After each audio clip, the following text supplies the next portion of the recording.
Okay, here we go. It's day 4. Oh, no, it's day 3. I'm kind of tired. Okay, and I'm doing this live, which allows for all the craziness like that, naming the day wrong. Okay, I am tired, and I have just taught myself I need to make this kind of quick. I'm going to just, for a reminder for some of those of you who might be going like, why is she doing live videos right now? And my church is in a 40-day kind of prayer and fasting time. And I decided that I would join because I have been wanting to do more videos and I've been kind of struggling to keep them going. And so if I have to do something for 40 days, there's a really good chance maybe I'll get better at this and just be more able to kind of go on the fly. So here I am on the fly, just kind of telling you a little bit about my day. Tonight, Don and I picked a movie. He likes to go to Amazon and pick kind of random things, so I have watched some random movies. Tonight, we watched Yentl. I don't know if it's been forever. It's one of those from the 80s, but it was good. It's kind of fun to remind, although a little bit much singing, a little bit of very Barbra Streisand singing. Nobody else was singing. But I do love a historic movie like that takes me back in time, because it's real important, I think, for what we have going on now to remember how much we have versus how much we don't have, because we've gotten into this very kind of wanting more mentality in our society.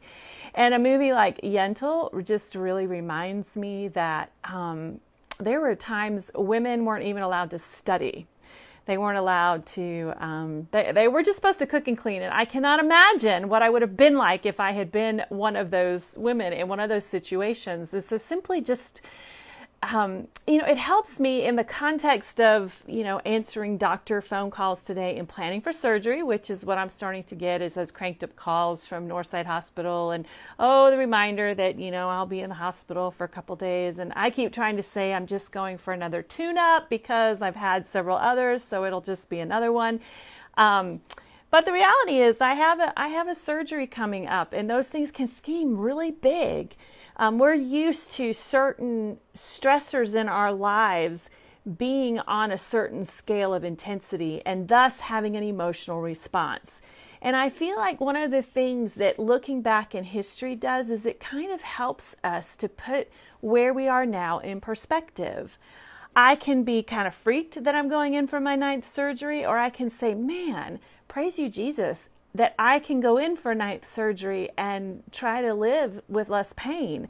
I often stop and wonder, what did people do who didn't have this kind of care? What was it like for somebody with mitochondrial disease who A, wouldn't have even known what it was, and B, didn't have the braces, the walkers, the stuff that we have today, right now? There are people all around the world who do not have this. And so I really work a lot to try to manage that stress by trying to keep in perspective what's really going on almost globally, but then also historically.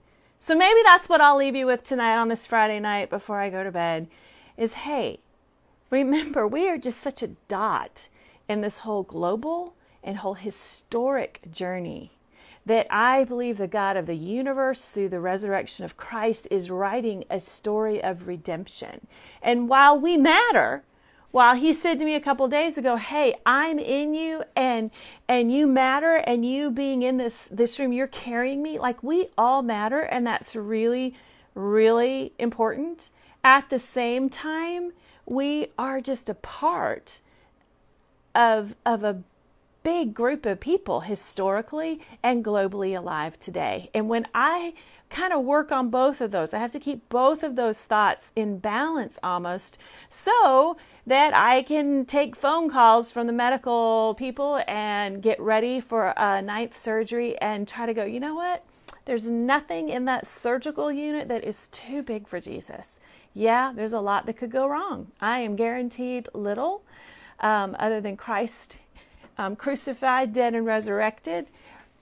But I can also learn to manage the fear by really trying to reduce all the stuff that seems scary to something very simple for Jesus, simple for God. So Happy Friday. I will end with that before I get any more tongue-tied than I was at the beginning. And thanks for joining in, a few of you who have. I just want to say I've really appreciated the kind comments. There have been many. You've made me feel like as long as I have a little audience that I keep going, this is good for me to learn and to just keep trying to formulate thoughts and share them. So thank you so much, and I'll see you tomorrow.